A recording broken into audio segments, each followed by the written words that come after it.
할렐루야, 할렐루야. 오늘도 거기 보니까 7절에 은혜의 지극히 풍성함을 여러 세대에 나타내려 합니다 라고 그랬는데, 하나님은 긍휼하신 분, 긍휼이라는 걸 불쌍히 여긴다 또는 사랑하신다, 그런 의미죠. 하나님은 우리를 긍휼히 여기시고 우리를 사랑하시는 분이에요. 하나님의 사랑이 우리에게 어떻게 나타났는가? 독생자 아들을 이 땅에 보내셔서 십자가에 못 박혀 죽이시기까지 하나님의 사랑의 그 본질이, 그 성품이 우리에게 나타났습니다.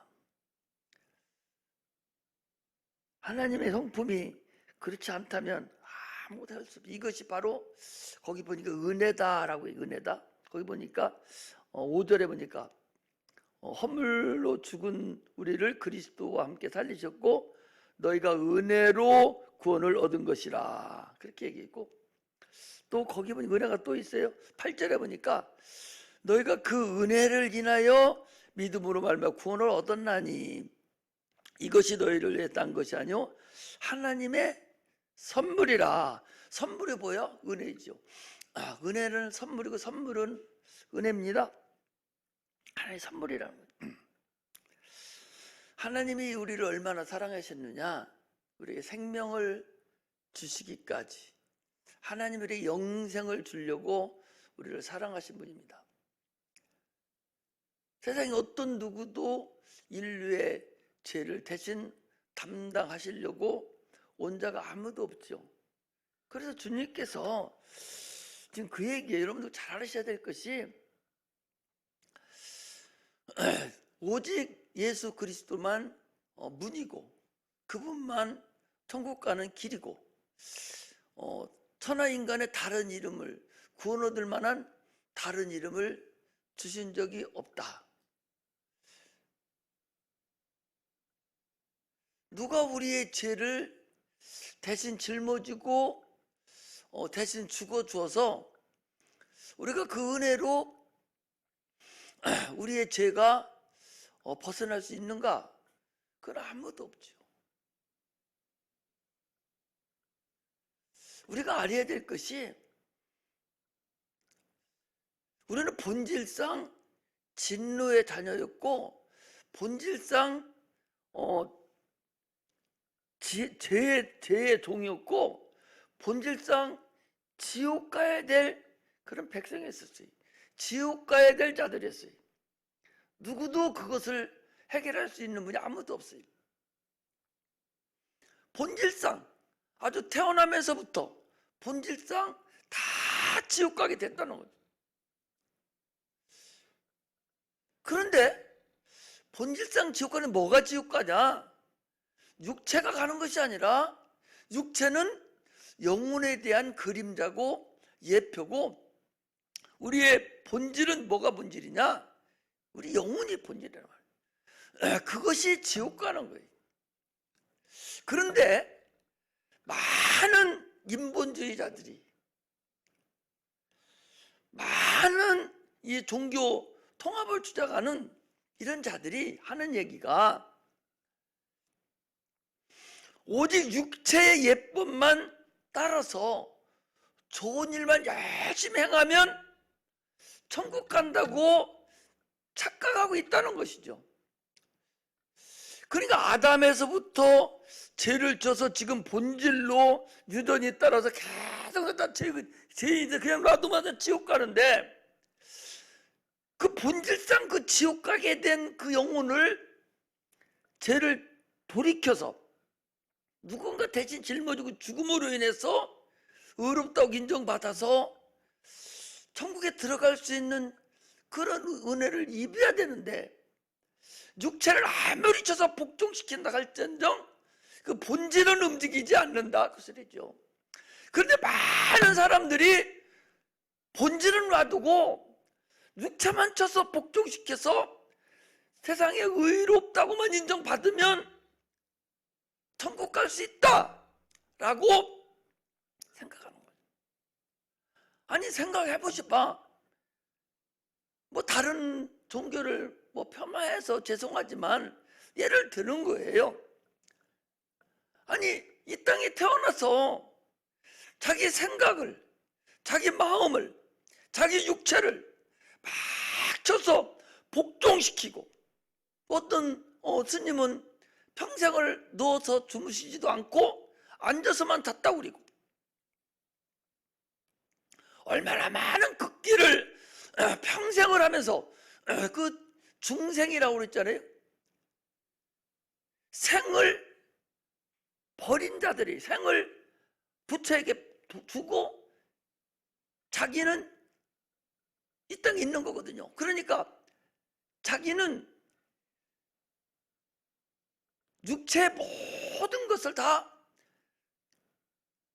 아주 절제를 다해서 최대한의 것만 가지고 절제의 삶을 사는 것이 그 중생이에요. 그들이 극락왕생한다가는 그런 거거든요. 그렇게 자기 생각을, 자기 마음을, 자기 육체를 막 쳐서 막 극한 상황까지 가서 뭔가 깨달았다고 그러면서 거기서 막 그렇게 했다고 해서 그 본질이 변화가 되냐? 본질은 변화가 없지 않냐? 그 소리, 본질은 변화가 없지 않느냐? 본질이 변화가 돼야 되죠. 그 본질을 변화시키러 오신 분이 하나님의 아들 예수님이란 말이죠. 천하인간에 누구도 우리 인간의 죄를 대신 감당할 만한 자가 아무도 없는 거예요. 왜? 아담으로부터 다 한 줄기로, 한 줄기, 아담에서 한 줄기로 온 인류가 다 퍼졌기 때문에 다 죄인인데, 로마서 3장 10절에 그래서 의인은 없나니 하나도 없도다 그랬거든요.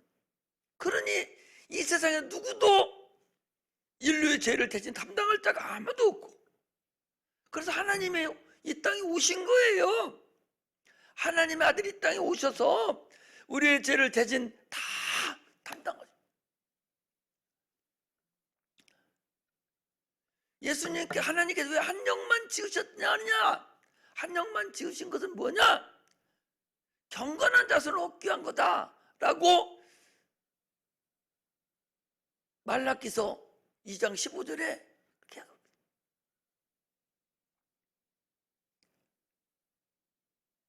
그럼에도 불구하고 오늘날 수많은 사람들이 예수 너들만 가지고 왜 그렇게 고집을 피우고 당신들만 욕심스럽게 오직 예수로만 구원받아야 된다고 하느냐?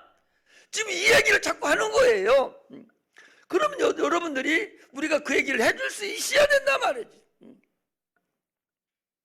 본질이 안 바뀌고 아무리 육체만 쳐서 복종시킨다고 해서 그게 될 거냐? 안 된다는 거죠. 불가능한 거예요. 본질을 변화시켜야 돼. 그 본질을 변화시키는 것이 우리 주님이 오셔서 우리의 죄를, 본질을 때문에 대신 십자가 못 박혀 죽으시고 그 죽으신 공로를 우리에게 주시고, 거기 보니까 예수님께서 죽으시고 부활하셔서 우리도 같이 일으킴을 받았다는 거예요. 거기 보니까 이렇게 돼 있어요. 어디 보는 거요? 6절에 보니까 또 함께 일으키사 그리스도 예수 안에서 함께 하늘에 앉히시니, 함께 일으키셨고 그리스도 예수 안에서 함께 하늘에 앉혔다. 그리고 예수를 믿는 자들은 구원을 받았어요. 예수 우리 은혜로 우리가 구원을 얻었어요. 전에는 진노의 자녀들이었었어요. 다 지옥 갈 백성들이었어요. 근데 예수를 믿음으로 인해서 은혜로, 그 은혜를 우리가 믿음으로 인해서 이제 함께, 주님이 거기 5절에 보니까 허물로 죽은 너희를 그리스도와 함께 살리셨다는 거예요. 그전에는 죽었었는데 죽은 너희를 살리셨고 살리셔서 하늘에 함께 앉혔다는 거예요. 예수를 믿음으로 인해서. 그래서 우리는 천국이 우리 본향이고 이제는 여기는 나그네 삶인 거예요. 그게 우리 그리스도인들의 기본입니다. 침례 요한이 이 땅에 와서 회개하라, 천국이 가까웠느니라 막 그랬거든요. 그 무슨 죄를 회개하라는 소리가 아니오. 그 사람 죄를 회개하는 소리가 아니라 너희들이 아브라함의 자손으로 천국 갈 수 있다고 하는 그 관점을 바꿔라. 나가 죄인이라는 것으로 너희들이 바꾸라, 그 소리. 관점을 바꾸라는, 관점을. 그게 회개하라는 거예요. 예수님 앞에 갈 수 있는 자격을 얻으라. 회개해서 얻으라. 그 관점을 바꾸라, 그 소리거든요. 오늘날 예수 하나님에 대한 관점을 우리가 바꿔야 됩니다. 신본주의냐 인본주의냐를 반드시 바꿔야 돼. 본질이 무엇인가를 확실히 알고 예수 그리스도가 무엇을 위해서 죽었는가 확실하게 알고 관점을 바꿔서 신앙생활을 하지 않으면 어문꼴 당합니다. 그러나 지금 세상에 많은 사람들이 종교통합을 원하고 육체적인 걸 원하고 예수 당신 아니어도, 당신들이 말하는 예수 아니어도 천국 갈 수 있다고 이구동성으로 지금 부르짖고 있는 거예요. 그 예수를 복음을 전하지 아니하고 세상 것만 계속 전하는 거라. 앞으로 더 가면 더 그럴 거예요. 차별금지법이 되면 아마 이 소리도 할지 안 할지도 모르겠어요. 그 정도로 여러분들이 심각하게 됐다라는 걸 알아야 돼요. 하나님에 대한 관점을 우리가 고치지 않으면 안 됩니다. 지금 여기 앉아있는 분들도 하나님에 대한 관점을 완전히 고쳐야 돼요. 신본주의로 고쳐야 돼요. 이제는 예수가 무엇을 위해서 죽었는가? 아담에서 먹었던 그 원죄를 위해서 죽은 거예요. 그거 해결 안 하면 아무리 육체를 복종시키고 내가 다른 사람을 대신 죽었다 할지라도, 다른 사람을 내 생명을 내주면서 목숨을 내주면서까지 다른 사람을 내가 죽었다 할지라도 그거 해결 안 되면 소용이 없다. 그런 관점이 바뀌어져야 된다, 그런 얘기입니다. 할렐루야. 하나님은요 의인을 부르는 것이 아니라 죄인을 불러 회개시켜서 구원하도록 오신 분이에요. 우리가 죄를 회개하면 주님은 용서해 주시고, 이게 복음이에요. 율법에는 용서가 없는 거야. 근데 복음에는 율법이 용서가 있거든요. 그 용서해 주시고 우리 그 죄를 회개한 죄에 대해서는 기억조차 안 하신다고 그랬어요.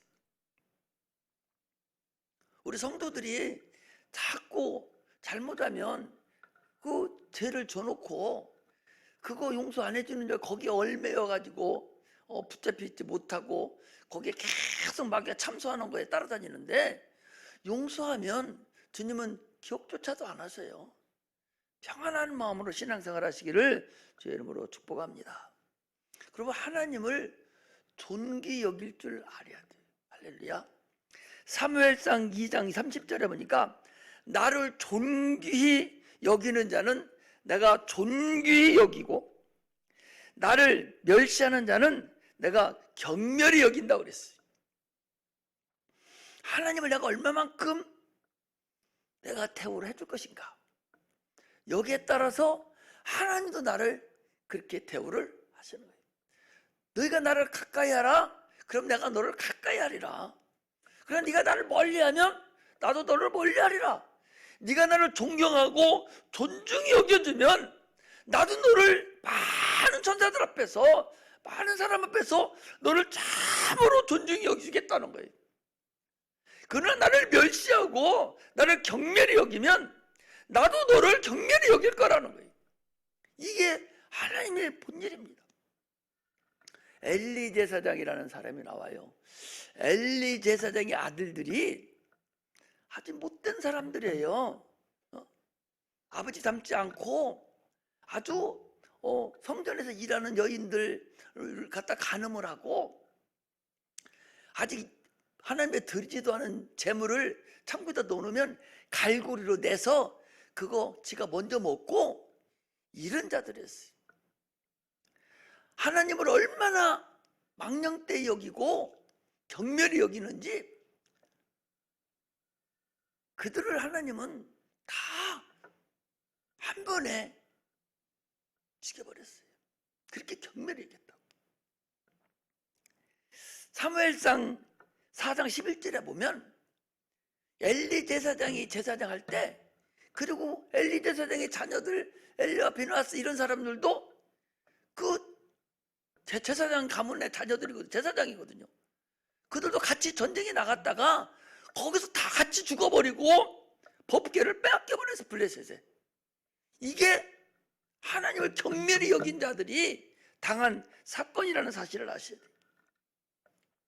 그래서 그 법궤가 사무엘상 6장 10절에 12절에 보니까 그 법궤를 이스라엘 백성이 가서 싸워서 가지고 온 것이 아니라 블레셋 사람들이 자기들이 여기저기서 막 온역이 발생되고 막 이상한 일이 막 생기니까, 야, 이스라엘 나라에서 가져온 저 법궤 때문에 그런 거야?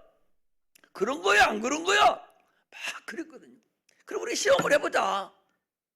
그래서 젖먹이는 젖나는 소, 암소 2마리를 갖다가 수레를 만들고 그 위에다가 법궤를 얹어놓고 벤세메스까지 이 소가, 송아지는 지금 이 뒤에다가 반대편에 놓고 저 앞에까지 벤세메스로 이 소가 2마리가 곧장 가면 이건 우연히 된 것이 아니라 저 이스라엘 사람들이 가지고 있던 저 법궤 때문이다. 이렇게 자기들이 생각을 하고 시험을 한 거예요. 그래서 전나는 젖먹이는 소 2마리를 송아지는 뒤에다 놓고 반대 방향에다가 저 앞에 있는 이스라엘 백성이 있는 벤세메스라는 곳으로 소 2마리에다가 수레를 만들어서 탁 쳤어. 그러니까 이 소 2마리가요 새끼 있는 대로 가지 아니하고 당초 자기들이 생각했던 대로 저 벤세메스로 좌우로 치우치지도 아니하고 대로로만 쫙 갔는데 소가 가면서 울었다고 그랬어요. 새끼 놓고 지금 가는 그 소, 하나님이 얼마나 그 소를 억울했으면 그 모성을 빼놓고 막 가는, 하나님 법궤를 싣고 가는 그런 역사가 있었어요. 우리의 신앙의 모습이 하나님의 법궤를 모시고 가는 신앙인자들이 돼야 됩니다. 할렐루야. 우리는 주님이 우리 안에 계셔요. 지금 지성소로 하나님 이름이, 예수 이름이 계셔서 법궤를 모시고 있는 사람들이야. 그러면 오늘날 우리가 어떻게 해야 돼? 하나님의 먹어당해서 주님이 하시는 말씀대로 그대로 가야 되는 것이 우리 신앙의 모습이라는 사실을 아셔야 됩니다. 할렐루야. 그냥 아무렇게나 하지 마시고 참으로 하나님을 존귀 여기고 그분을 존중할 줄 알으면 하나님도 100% 우리에게 은혜를 주신다는 사실을 아시기를 주의 이름으로 축복합니다. 이 벤세메스로 이제 가서, 거기에 가서 그 아벤하답의 집에, 이제 엘리아셀이라는 그 집에 가서 기럇 여아림에서 법궤가 20년이 있었어요. 다윗이 왕이 되고 난 후에 이 아미나답의 집에 있는 이 법궤를 수레에다 싣고 지금 다윗성으로 가지고 들으려 하는데, 다군의 타작마당쯤 왔는데 사람들이 막 웅성웅성하니까 이 수레 들은 소가 막 펄쩍 뛴 거야. 뛰니까 그 뒤따라갔던 웃사라는 사람이 수레를, 법궤를 딱 잡으니까 거기서 즉사해서 죽었어요. 이것이 사무엘 하 6장 1절에 15절에 있는 거예요. 그래서 막 다 무서워가지고 이 법궤를 오벳 에돔이라는 사람의 집에다가 넣어놨어요. 그리고 오벳 에돔이 3개월 동안을 아주 잘 거기서 끈히 하나님을 섬겼어요. 그랬더니 복이 막 임한 거야. 그래서 사무엘하 6장 12절에 다윗 왕이 다시 오벳 에돔에서 다윗성으로 이제 다시 법궤를 모셔드리는 그런 역사가 이렇게 나타났죠. 이렇게 하나님을 존중히 여기고 하나님을 사랑할 줄 아는 자가 돼야 됩니다. 할렐루야. 이 다윗이요, 법궤를 다윗성에 갖다 놓고 얘기를 한 나단 선지자가 있는 데서 얘기를 합니다. 내가 하나님의 전을 내가 지어야 되겠다 라고 하니까 하나님께서 역대상 22장 8절에 보니까 너는 전쟁도 많이 하고 사람들 많이 죽였기 때문에 너는 피를 많이 흘려서 너는 성전을 짓지 마라. 그리고 네 아들을 통해서 성전을 짓도록 하겠습니다. 그래서 역대하 3장 1절에 보니까 솔로몬이 예루살렘의 모리아산에다가 성전을 건축했다. 그래서 한번 찾아 읽어봐봐요. 역대하 3장 1절. 찾은 사람이 크게 읽어요.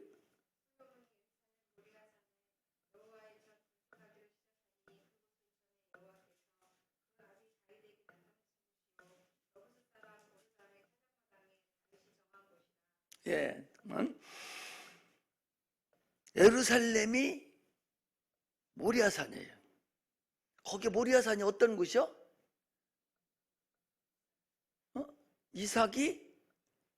아브라함이 이삭을 지냈던 산이요.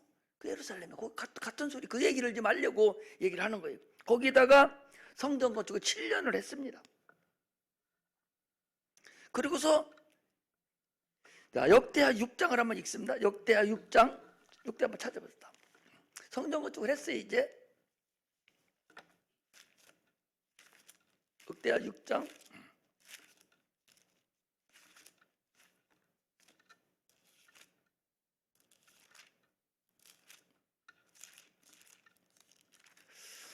(6장) 18절 한번 18절에서 21절까지 한번 같이 읽겠습니다. 자, 시작.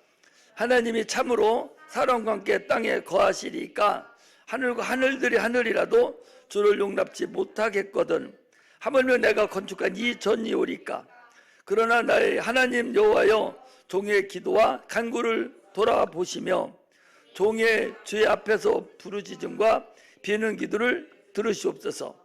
주께서 전에 말씀하시기를 내 이름을 거기 두리라 하신 곳 이 전을 향하여 주의 눈이 주야로 보옵시며 종이 이곳을 향하여 비는 기도를 들으시옵소서. 종과 주의 백성 이스라엘이 이곳을 향하여 기도할 때에 주는 그 간구하심을 들으시되 주의 계신 곳 하늘에서 들으시사 사하여 주옵소서. 또 그래서 그 밑으로 계속적으로 많이 얻던 사람이 24절을 많이 얻던 사람이 또 26절을 많이 얻 저희가 이렇게 해서 계속적으로 28절에도 많이 얻던 사람이 이 땅의 기근이나 이렇게 하면서 쭉 나왔어요. 이렇게 기도를 쭉 합니다. 이 누가 기도하냐? 지금 솔로몬이 낙성식 그렇게 다 쳐놓고 지금 낙성식 하면서 기도를 그렇게 하는 거예요. 그런데 주님이 이 기도 소리를 들으시고 7장을 찾아요. 역대하 7장 7장에 하나님 응답이 나와요. 이렇게 기도를 하면은 들어달라고 이 솔로몬이 기도를 하니까 하나님이 응답을 해주십니다. 봐봐. 어디를 응답을 19절 봐요. 우리끼리니까 많이 합시다. 19절이니까 자 시작. 그러나 너희가 만일 돌이켜 내가 너희 안에 둔 내 율례와 명령을 버리고 가서 다른 신을 섬겨 숭배하면 내가 저희에게 준 땅에서 그 뿌리를 뽑아내고 내 이름을 건축한 한 이 전을 내 앞에서 버려 모든 민족 중에 속담거리와 이야기거리가 되게 하리니 그랬어요. 그러니까 자, 네가 해달라는 대로 다 해줄 텐데 만일 네가 돌이켜서 하나님의 율례와 법령을 버리고 가서 다른 신을 섬기고 숭배하면 내가 저희에게 준 땅에서 그 뿌리를 뽑아내는, 첫째는 뿌리를 뽑아서 나라를 없애겠다는 거예요. 두 번째는 뭐야? 내 이름을 위해 거룩하게 한 이 전도 어떻게 하겠다? 내 앞에서 버려서 속담거리가 되게 했다는 거예요. 무서운 얘기죠. 솔로몬이 계속 기도하는 것을 하나님이 다 들으시고 그래 내가 그대로 해주는데 단 너희들이 지금까지 이 믿음을 잘 가지 않고 너희들이 내 법도와 명령과 율례를 버리고 다른 신을 섬기고 우상을 숭배하면 너 나라도 내가 너희들 싹 다 부셔버리고 이 전도와 개파시켜버리겠다. 주님이 그렇게. 그런데 솔로몬이 말년에 가가지고 우상이라는 우상을 다 데리고 이방 여자를 결혼하고 이래가지고 솔로몬의 아들 때 와가지고 통일왕국이 분열왕국이 돼서 남유다와 북이스라엘로 바뀌는 그런 엄청난 역사가 나타났습니다. 그래서 결국 BC 586년에 성전이 파괴됩니다. 누구한테? 바벨론에 의해서 나라도 완전히 끝나버렸고 또 성전도 완전하게 파괴됐어요. 이 바벨론이 지금의 이라크입니다. 이라크라가 그게 바벨론 완전히 파괴됐어요. 하나님 율례 법들을 지키지 않냐고 이방신을 섬기고 우상 숭배하니까 나라도 또 성전도 싹 쏠려버렸어요.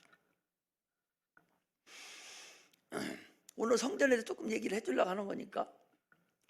그런데 그렇게 되니까 에레미야 선지자가 예언을 합니다. 자, 에레미야서 29장을 찾아요. 에레미야 쭉 넘겨서 29장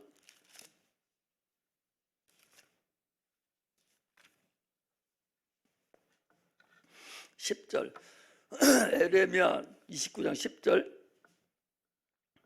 같이 한번 읽습니다. 자, 시작. 이같이 말하노라 바벨론에서 70년이 차면 내가 너희를 권고하고 나의 선한 말을 너희에게 실행하여 너희를 이곳으로 돌아오게 하리니 그랬어요. 지금 바벨 포로로 잡혀갔는데 에레미야 선지자가 또 하나님의 은혜를 받아서 또 예언을 해요. 70년이 차면 다시 너희들이 제약이 끝나면 다시 이 땅으로 돌아오리라. 그리고 성전도 건축되리라 하고 예언을 했는데, 그런데 딱 70년이 딱 됐을 때 무슨 일이 벌어졌냐? 바벨론 포로로 잡혀가서 딱 70년이 됐을 때 무슨 일이 있었냐? 자, 에스라 역대하 다음에 에스라 1장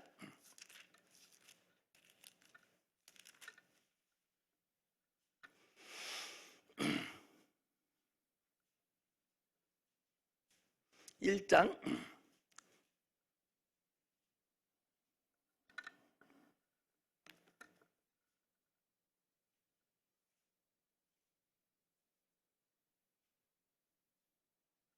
1장 자, 한번 같이 읽습니다. 시작. 1장 1절부터 시작. 바사왕 고레스 원년에 여호와께서 에레미야 입으로 하신 말씀을 응하게 하시려고, 그 얘기죠. 에레미야 29장 6절, 아까 조금 전에 읽었던 그 얘기죠. 29장 10절에 있는 말씀이죠. 그거 이렇게 하시려고 바사왕 고레스의 마음을 감독시키심에 저희가 온 나라에 공포도 하고 조소도 내려 가로되, 같이 읽어요. 바사왕 고레스는 말하노니 하늘의 신 여호와께서 세상 만국으로 내게 주셨고 나를 명하사 유다 예루살렘에 전을 건축하라 하셨나니 이스라엘의 하나님은 참신이라. 너희 중에 무릇 그 백성된 자는 다 유다 예루살렘으로 올라가서 거기 있는 여호와의 전을 건축하라. 너희 하나님이 함께 하시기를 원하노라. 무릇 남아있는 백성이 어느 곳에 우거하든지 그곳 사람들이 마땅히 은과 금과 기타 물건과 짐승으로 도와주고 그 외에도 예루살렘의 전을 위하여 예물을 즐거이 드릴지니라 하였더라. 이 바벨론이 바사요. 이 페르시아인데 이 바사와 나라는 나라에 졌어요. 그 나라가 지배를 할 때 다시 지배를 하게 됐습니다. 그래서 이 바사왕 고레스가 이 에레미야가 예언한 그대로 70년이 딱 찼을 때 조서를 내리고 공포를 해서 이스라엘 백성들은 너 나라로 돌아가서 성전을 건축하고 그 물건을 하나님께 드리라. 너 하나님은 참신이다. 하나님을 모르는 사람이에요. 그런데 하나님이 그를 사용을 하십니다. 그래서 70년 만에 성전이 건축돼요. 건축되는데 당초 솔로몬이 지었던 성전하고 비하면 감이 안 되지. 솔로몬 성전은 어마어마하거든요. 근데 포로로 돌아와가지고 지금 짓는 성전이 얼마나 예소하겠어요. 그렇게 졌는데 다시 바사가 지고 멸망하고 로마가 다시 이제 바사 나라를 다시 지배하고 로마가 제패를 할 때에 다시 이제 이스라엘 나라가 다시 로마로 또 들어간 거예요. 들어가니까 그 당시 헤로드 왕이라는 사람이 있어요. 헤로드 왕이 46년에 걸쳐서 이 70년 들어와가지고 바사왕이 가서 성전을 지나간 요 성전이 무슨 성전인 거니? 이게 스룹바벨 성전이라고 그래요. 스룹바벨 성전, 이 성전이라고도 하고 헤롯 성전이라고도 합니다. 이 스룹바벨 성전을 이 헤롯 왕이 정치적인 의미가 있던 어떤 뭔 일이 있어서 새로 리모델링을 아주 제대로 잘한 거예요. 잘해서 잘 졌죠. 그래서 제자들이 예수님한테 물어보잖아요. 저 얼마나 저 성전이 잘 졌냐고. 그러니까 예수님이 뭐라고 말씀해? 마태복음 24장 1절에서 2절 보니까 성전이 돌 하나도 남지 않냐고 다 파괴되리라고 예언을 하셨어요. 그 예언과 동시에 그 성전이 그 후에 60년, 70년 후에 70년이구만요. 70년 후에 성전은 완전 무기력하게 회파돼 버립니다. 그 성전은 없어졌어요. 이스라엘 백성은 그들은 성전에서 제사하는 백성입니다. 그 성전이 그 이스라엘 백성들이 당초 출애굽에서는 성막이라는 곳에서 법궤가 있어 성막이라는 곳에서 제사를 지냈어요. 성막에서. 그리고 성전으로 넘어오고 제1성전, 제2성전이 된 거예요. 그래서 헤롯 성전이 파괴된 후에 2000년 동안 이스라엘 백성들은 제사를 지낼 수가 없죠. 성전 하나 거기서만 제사를 지내는데 성전에서 제사 지내를 못 드린 거예요. 그들이 소원은 뭐예요? 평생 가도 성전에서 제사 지내는 것이 그들의 소원이요. 이미 주님이 오셔서 성전은 파괴됐고 예수가 누구요? 내가 성전이다. 저 성전을 헐라. 내가 3일 만에 지으리라. 일으키리라. 그래서 주님이 참 성전이고 저 눈에 보이는 저 성전들은 예표다 그 소리죠. 그림자죠. 그런데도 불구하고 저들은 지금도 예수를 믿지 않고 메시아를 지금 기다리고 있는 거예요. 예수를 믿자고 메시아를 기다리면 그들이 해야 될 일이 뭐야? 제사를 지내야 하잖아요. 성전 제사를 지내야 되는 거예요. 성전 제사 지내야 되죠. 그들은 지금도 소원이 뭐냐? 성전을 건축하는 거예요. 그 아까 얘기한 예루살렘 그 모리아산 거기에 이슬람 사원이 거기 딱 들어가 있어요. 그래서 성전이 지금 예루살렘 어딘가는 세워져야 되는데, 그것이 세워지면 무슨 일을 하게 되어서 그 사람들이 제사를 지내죠. 제사를 지내는 것은 그 뭐 하는 거요? 우상숭배입니다. 다른 신을 섬기는 거예요. 이미 끝났는데. 그럼 하나님은 그것을 용서하지 않습니다. 그래서 마태복음 24장 15절에 가증한 것이 거룩한 곳에 선 것을 보거든 깨달을진저, 그때부터 말세가 시작되고 환란이 시작된다라고 얘기를 하고 있습니다. 이제 오늘 여기까지 해놓고서 제3성전이 지금 이스라엘 백성이 얼마만큼 지어졌는지를 짓고 있는지 준비하고 있는지를 보여주고, 두 번째는 그것이 세워지면 어떤 역사가 나타나는, 지금 이 종교 통합이라는 이 큰 이 그룹이 지금 거기에다 세우는, 거기 그 예루살렘 성전이 세우면 7년 동안을 지배를 하는데 유대가 이스라엘의 3년, 자기들이 4년, 이렇게 3년만씩 나눠가지고 지배하겠다. 통합을 거기서 했다. 그리고 지금 현재 교황도 종교 통합을 위해서 차라리 거기다 성전을 짓고 우리 통합을 이루자, 지금 그러고 있다는 거죠. 그러니까 하나님의 프로그램은 지금 거짓 다 이루어지고 있다는 사실을 여러분 아셔야 됩니다. 그래서 다음 시간은 조금 더 들어가서 알려드리고 한번 보고 나서 우리가 지금 이 시대가 하나님 프로그램에 의해서 얼마만큼 깊이 있이 우리가 알지도 못하는 상태에서 진행되고 있는가라는 상태를 우리가 한번 보고 신앙생활을 하면서 지금이 참으로 말세고 지금이 참으로 중요한 때다라는 것을 우리가 알고 신앙생활 하시기를 주의 이름으로 축복합니다. 할렐루야, 할렐루야. 이게 이제 보통 사람들이 얘기하는 그 제3성전을 얘기하는 건데, 오늘 많은 사람들이 지금 그걸 대수롭지 않게 여기고 있어요. 이렇게 안 하고 있는데, 우리는 말세가 돼서 상당히 조심스럽게 접근을 하고 잘 보여야 될 필요성이 있다. 거대한 어둠의 그림자가, 일루미나티라든지 이런 거대한 사단교라든지 이런 것들이 지금 눈에 보이지 않잖아요. 눈에 보이지 않는 그림자 정부가 전 세계를 움직이고 있어요. 마귀가 지금. 그런 것을 우리가 여러 가지를 볼 때에 지금이 우리가 정신을 차려서 신앙생활을 해야 될 때다라는 것을 오늘 본문을 통해서 얘기하고 있습니다. 그래서 오늘 말씀하고 싶은 것은 이 오벳에돔이 하나님을 잘 섬김으로 인해서 복을 받았어요. 복을 받음으로 인해서 다윗이 복 받았다 그러니까 빨리 하나님의 법궤를 다윗으로 옮겨야 되겠다 하고 옮겼습니다.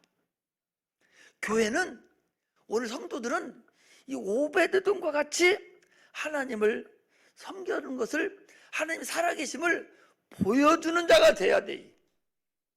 복을 받음으로 인해서 하나님의 살아계심을 보여줘야 돼. 능력이 나타남으로 인해서 하나님의 살아계심을 보여줘야 돼. 오늘날은요, 우리 기독교가, 우리 믿음이 세속화돼 버렸어. 세상으로 들어갔기 때문에 능력이 없어요. 한없이 지금 연약해졌다는 사실을 우리가 아셔야 됩니다. 교회는요, 주님의 옷자락과 같아야 돼요. 주님의 옷자락을 만져서 고침받은 자가 누굽니까? 혈루증 여인이잖아요. 혈루증 여인이 주님의 옷자락만 만지고서 그가 혈루의 근원이 끊기고 그가 고침을 받았어요. 교회는 누구예요? 예수님의 몸이에요. 그럼 여러분들이랑 우리가 예수님의 몸으로, 예수님의 지체로 우리가 무엇을 해야 돼? 예수님 옷과 같은 역할을 해야 되는 거야. 생명이 흘러가는 자들을 막아줘야 돼. 생명을 우리가 그 사람들에게 줄 수 있어야 되는 거예요. 교회는 그 일을 감당해야 돼. 할렐루야. 발사가 되면서 더 우리가 할 일이 참으로 막중하다는 걸 알아야 됩니다. 세속화됨으로 인해서 교회가 무능해졌다니까. 힘도 없어요. 찬송도 크게 못해. 기도도 못해.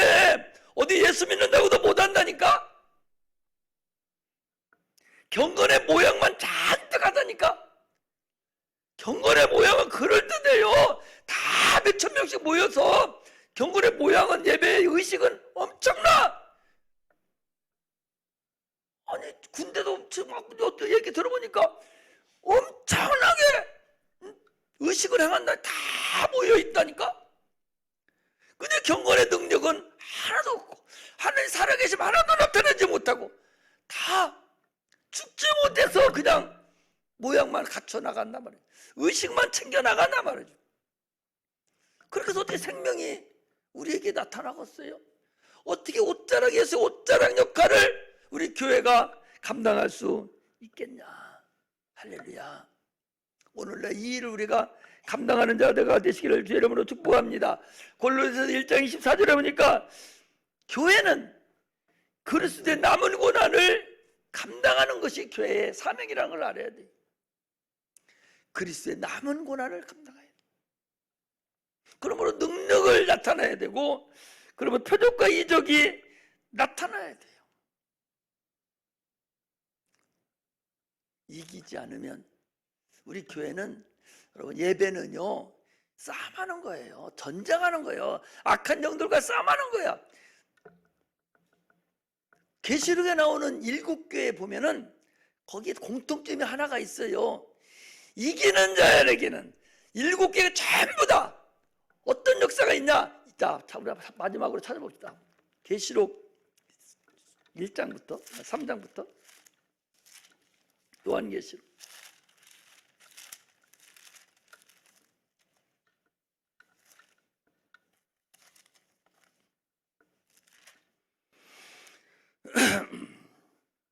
자, 2장 7절에 보니까 에베소 교회에서 말씀하실 때 뭐라고 했어요? 귀 있는 자는 성령이 교회들이 하시는 말씀을 들을지어다. 어떤 자에게? 이기는 자에게.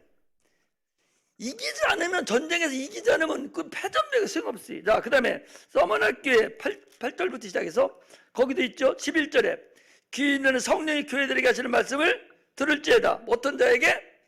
이기는 자에게. 이기지 않으면 소용없는 거야. 여러분 여기 앉아서도 악한 영과 싸워서 이기지 않으면 패전병에 소용없어요. 천국 못 갑니다. 어쨌든 이겨야 돼요. 우리 전쟁 중에 있는 사람들이요. 그 다음에 또 거기 보면은 버가모 교회도 한번 봅시다. 거기 있어요 없어요? 17절에 귀 있는 성령이 교회들이 하시는 말씀을 들을지어다. 거기도 이기는 그에게는. 이기는 거예요. 오케이? 틀려? 있어 없어? 이기는 그에게는. 자, 도와드릴게 18절부터 보면 거기도 뭐라겠어요? 응? 이기는 자와 끝까지 내 일을 지키는 자에게 만국을 다스리는 권세를 주리니. 26절에 그게 이기는 자에게. 서머나 교회도, 사대교회도 뭐라고 돼 있어요?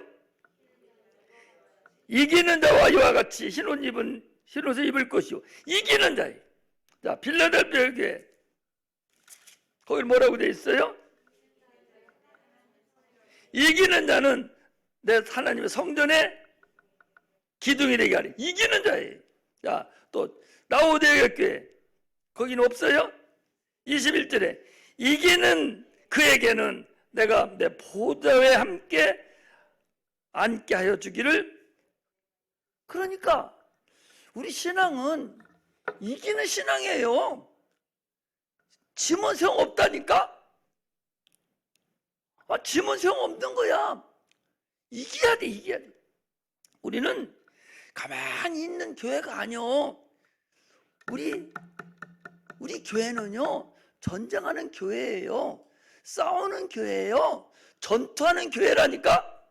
반드시 이겨야 되는 거예요. 악한 영들과 싸워서 이겨야 돼. 환경과 싸워서 이겨야 돼. 나가는 건 소용없어. 지는 거야. 지면 바로 저쪽 편인데 뭘. 아니, 아담이 진자는 이긴 자의 종이 되듯이 그 순종한 머리를 졌잖아. 바로 그렇게 소속돼 버렸잖아. 지금도 이 교회에서 지면 바로 그리 가는 거예요. 계시록에 여기 일곱 교회 주님이 말씀하시는 이 사도 요한을 통해 얘기한 것이 말세의 일곱 교회, 여러분들과 우리를 얘기하는 거예요. 반드시 이기는 자에게만 하나님 우리와 함께 하시고, 이기는 자만 천국에 가는 것이고, 이기는 자만 복을 받는 것이고, 이기는 자와 하나님 함께 하시지, 진자하고는 하나님 함께 하시지 않아. 이기는 자들은 일곱 교회가 전부 다 이기는 자에게 축복을 줬지, 진자하고는 상대조차 하지를 않습니다. 우리는 에베소서 2장 1절에서 10절에 있는 것 같이 그 은혜를 깨달을 줄 알아야 돼요. 은혜를 알기만 하면 이거 문제거리가 안 돼. 이 세상은 하나의 우리의 나그네 살면 우리 이미 우리의 시민권은 하늘에 가 있어요. 아니, 하늘에 가 있는데 무서울 게 뭐가 있어? 이판사판이지.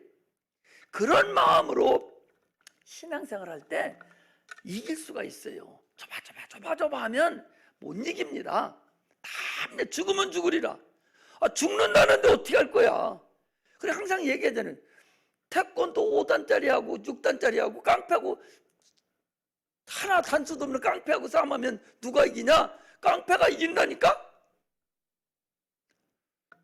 너 죽고 나 죽고자요. 깡패는 너 죽고 나 죽자는 거예요. 그런데 유단자는 뭐요? 너만 죽이고 나는 살겠다는 얘기거든.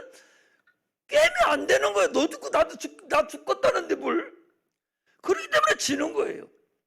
우리 신앙 전쟁이, 우리 예수 믿는 자들이 악한 영들과 싸우는 것은, 우리 신앙생활은 반드시 이기려면 완전하게 나를 내놓고 주님만 의지하고 이판사판 하는 것이 그게 이기는 삶입니다. 할렐루야. 그런 은혜가 임하시기를 주의 이름으로 축복합니다. 기도하겠습니다.